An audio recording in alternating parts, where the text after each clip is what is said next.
आप लोगों को कहानी पसंद आती है तो कमेंट बॉक्स में ज़रूर मुझे बताइएगा। चलिए कहानी की ओर बढ़ते हैं। बहू, रात के 11 बज रहे हैं, रोहन अभी तक घर पर नहीं आया और तू चैन से बैठी हुई है। कैसी पत्नी है तू?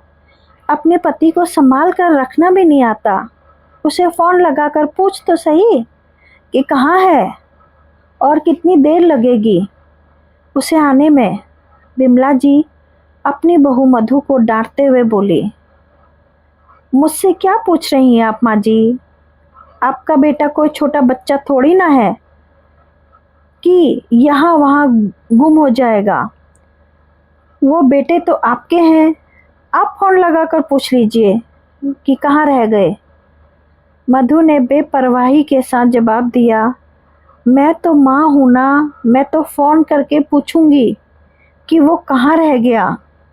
लेकिन पत्नी के नाते तेरा भी तो कुछ फर्ज बनता है या नहीं कि तुझे यहाँ पूजा करने के लिए लेकर आए हैं। बिमला जी ने पलटकर जवाब दिया, पर इस बार मधु ने कोई जवाब नहीं दिया। इसलिए बिमला जी भुनभुनाती हुई अपने कमरे में आ गई और मोबाइल लेकर रोहन को फ़ोन लगाने लगी। लेकिन रोहन ने फ़ोन नहीं उठाया। ये रोहन बिना कभी भी टाइम से घर नहीं आता। पता नहीं क्यों मेरी जान जलाते रहता है। सोचा था बहू के आने के बाद सब कुछ ठीक हो जाएगा, पर नहीं, यहाँ तो बहू भी उसके जैसी ही आई है। पति से कोई लेना देना ही नहीं उसे। अरे, पत्नियाँ तो अपने पति को बांध कर रखती हैं और एक इसे देखो तो अब तक रोहन को सुधार नहीं पाई। बड़बड़ाती हुई बिमला जी वापस बाहर आई तो देखा मधु अपने कमरे में जा चुकी थी। वो भी उसके कमरे की तरफ बढ़ गई और धीरे से खोल कर देखा तो वह सो चुकी थी। बिमला जी बाहर वापस हॉल में आ गई। कैसी औरत है ये? पति अब तक घर नहीं आया और उसे नींद भी आ गई। बेशरम कहीं की। बिमला जी ने फिर से रोहन को फ़ोन ट्राई किया, लेकिन रोहन ने एक बार फ़ोन रिसीव नहीं किया। आखिर वह थक हार कर वहीं हॉल में सोफे पर बैठ गई। रात को 12:30 बजे घर की बेल बजी। बिमला जी ने भागकर दरवाज़ा खोला तो बाहर रोहन को नशे में हालत में खड़े देखा। वो तो खुद को संभाल भी नहीं पा रहा था। आखिर बिमला जी उसे सहारा देकर जैसे तैसे घर में लेकर आई और सोफे पर बैठा दिया। कहते हैं बेटा, बुढ़ापे में लाठी होता है। इस बुढ़ापे में तुझे मुझे सहारा देना चाहिए और यहाँ मैं तुझे सहारा दे रही हूँ। अरे कुछ तो शर्म कर। कब तक मुझे यूँ परेशान करता रहेगा? बिमला जी उसे डांटते हुए बोली। लेकिन उसे होश हो तब तो वो कोई जवाब दे। आखिर नशे की हालत में ही जब सोफे पर वो लुढ़क गया तो बिमला जी ने उसे वहीं छोड़कर अपने कमरे में आ गई। जब बीबी की को ही कुछ नहीं पड़ी है तो मैं क्या करूं? पहले एक ही खून पीता था, अब दो दो लोग मिलकर पीते हैं। मेरी तो जिंदगी ही खराब हो चुकी है। बड़बड़ाती हुई वह चादर तान कर सो गई। सुबह जब नींद खुली तो देखा हॉल में रोहन अभी भी सोया पड़ा था, जबकि वधू वहीं पास में डाइनिंग टेबल पर बैठी चाय पी रही थी। बिमला जी को देखते ही मधु ने पूछा, माँ जी आप चाय पियेंगी? उसे देखकर बिमला जी अपने हाथ जोड़ती हुई बोली, तू ही पी तेरी चाय। पति यहाँ नशे में पड़ा हुआ है, लोगों का तो खाना पीना दुश्वार हो जाता है, पर तेरे हलक से कैसे उतर रही है ये चाय? बिमला जी की बात सुनकर मधु मुस्कुराते हुए बोली, क्या बात है माँ जी, आज तो बहुत ज़्यादा गुस्सा हो रही हैं आप। भला मैं क्यों अपना खाना पीना बंद करूं? आपका बेटा इतने सालों से बिगड़ा हुआ था, आपने तो खाना पीना बंद नहीं किया, तो मुझसे उम्मीद क्यों कर रही हो? मधु की बात सुनकर बिमला जी गुस्से से उसे घूरने लगी। उन्हें अपनी तरफ देखता देख मधु बोली, माँ जी थोड़ी शांति बनाए रखिए। कहीं बीपी ना हाई हो जाए आपका। मैंने नाश्ता तैयार कर दिया है और दोपहर का खाना भी बनाकर रख चुकी हूँ। अभी शांति आ जाएगी साफ सफाई करने के लिए, तो आप उससे साफ सफाई करवा लेना। और मैं जा रही हूँ अपने मायके अपनी माँ से मिलने के लिए। शाम तक वापस आ जाऊंगी। शाम को भी क्यों वापस आती है, वहीं रह जाना। वैसे भी तेरा इस घर में होना नहीं होना एक ही बराबर है। जो अपने पति को संभाल नहीं सकती वो मेरा घर क्या संभालेगी। क्या बात कर रहे हो आप भी माँ जी। वहीं रहने के लिए थोड़ी ना आपके बेटे से शादी की थी। बहू को तो ससुराल में ही रहना चाहिए, यही तो संसार का नियम है। कहकर मधु वहां से रवाना हो गई। घर से कुछ दूरी पर पहुंचकर ऑटो पकड़कर अपने मायके रवाना हो गई। ऑटो में बैठे बैठे उसे वो दिन याद आ गया जब उसे इस घर में दुल्हन बनकर आई थी। कितने अरमान थे उसके, पर वह अरमान उस समय धराशायी हो गए जब रोहन शराब के नशे में धुत होकर घर आया था। शादी के ठीक दूसरे दिन उसने ये हरकत की। उसने हैरानी से बिमला जी की तरफ देखा तो बिमला जी ने बात संभालते हुए कहा था, अब बहू थोड़ी बहुत तो हर कोई पीता ही है, पर तुम आ गई हो ना, अब तुम संभाल लोगी, इसलिए तो इसकी शादी की है। सावित्री अपने पति की जान यमराज से वापस लेकर आ गई थी, तुम्हें तो सिर्फ इसे सुधारना है। बिमला जी की बात सुनकर मधु हैरान खड़ी रह गई। मतलब अपने बेटे को सुधारने के लिए उन्होंने उसकी जिंदगी तो दांव पर लगा दी। पूरी रात मधु के दिमाग में यही बात चलती रही। दूसरे दिन मधु पग फेरे के लिए गई तो मायके वालों ने भी यही जवाब दिया, बेटा थोड़ी बहुत तो आजकल हर कोई पीता है, ये तुम पर निर्भर करता है कि तुम उसे कैसे संभालती हो। एक पत्नी चाहे तो क्या नहीं कर सकती, और फिर इसके अलावा कोई कमी तो नहीं है। थोड़ा बहुत एडजस्ट तो सभी को करना पड़ता है। पिता तो उसके थे नहीं, माँ ने जरूर इतना कहा, बेटा जैसे भी हो अपना घर संभाल ले।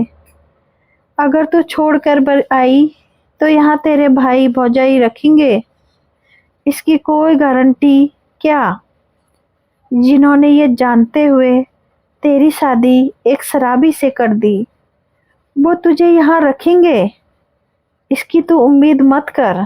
मधु को समझ में ही नहीं आया कि वो क्या करे, इसलिए चुपचाप वापस ससुराल आ गई। अब जब भी रोहन शराब पीकर आता तो मधु रोती परेशान होती, पर बिमला जी तो चैन की बांसुरी बजा रही होती।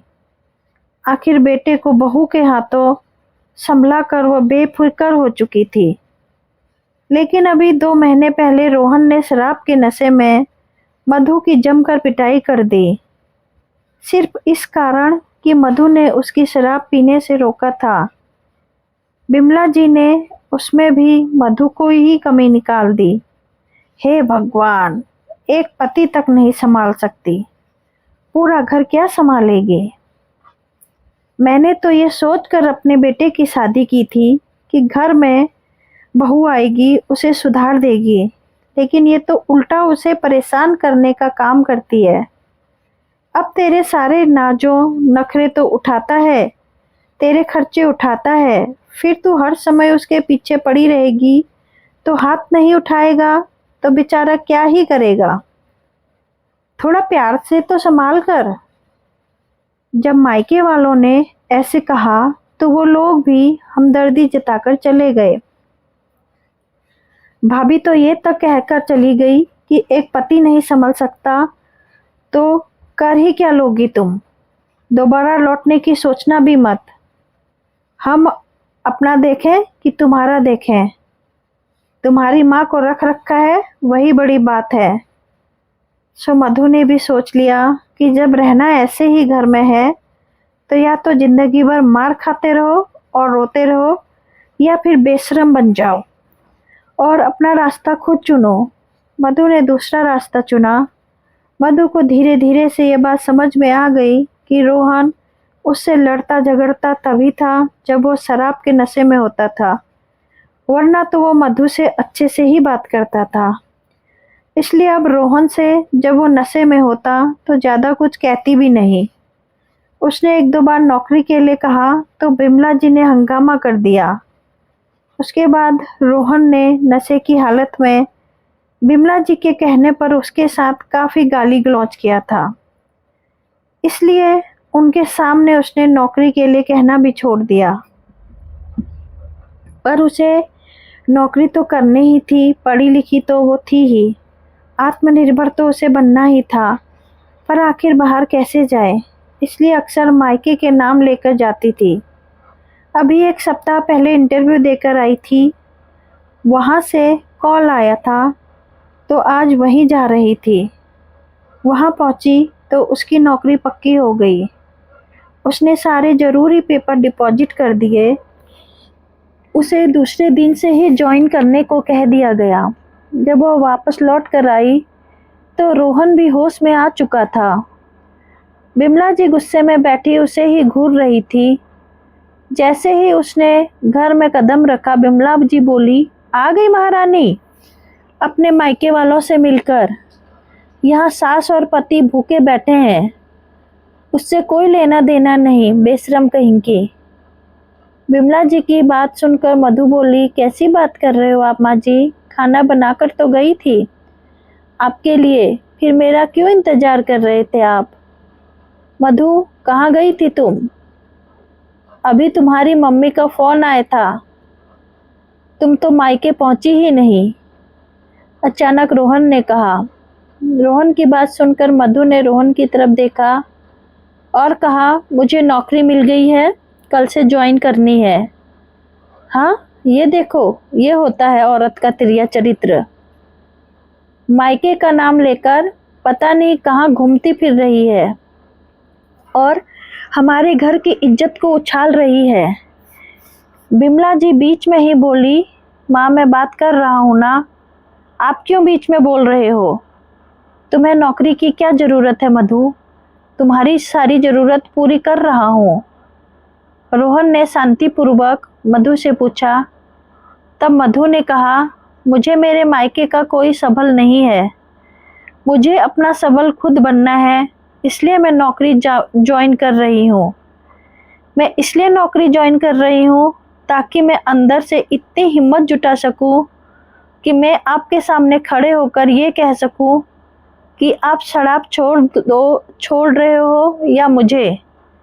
उसकी बात सुनकर रोहन सख्ते में आ गया, जबकि बिमला जी अपना माथा पीटते हुए बोली, हाय राम, पति को छोड़ने की बात कर रही है बेशरम, अपना घर अपने हाथों ही तोड़ रही है। ऐसा नहीं कि पति को सुधारने की कोशिश करे, बल्कि उसे भी बिगाड़ रही है। बस कीजिए माँ जी, बहुत बोल लिया आपने। मैं कोई नशा मुक्ति केंद्र नहीं हूँ, एक इंसान हूँ जिसकी अपनी ज़िंदगी है और मुझे अपनी ज़िंदगी के बारे में सोचने का पूरा हक है। और मैं इस रिश्ते को तोड़ने से पहले इस रिश्ते को एक मौका देना चाहती हूँ।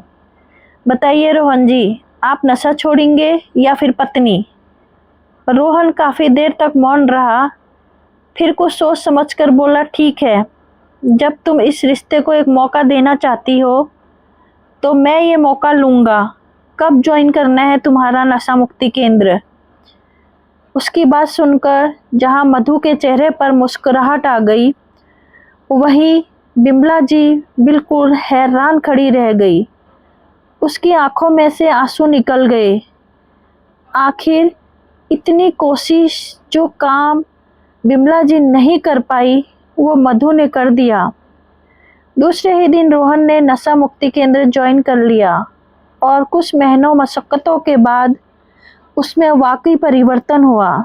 उसने शराब पीना छोड़ दिया और आज बिमला जी अपनी उस बेशरम बहू की नज़र उतारती नहीं थकती हैं। दोस्तों, आपको कहानी पसंद आई हो तो चैनल को सब्सक्राइब जरूर कीजिएगा और कमेंट बॉक्स को जरूर लिख के जाइएगा। Thank you so much for listening.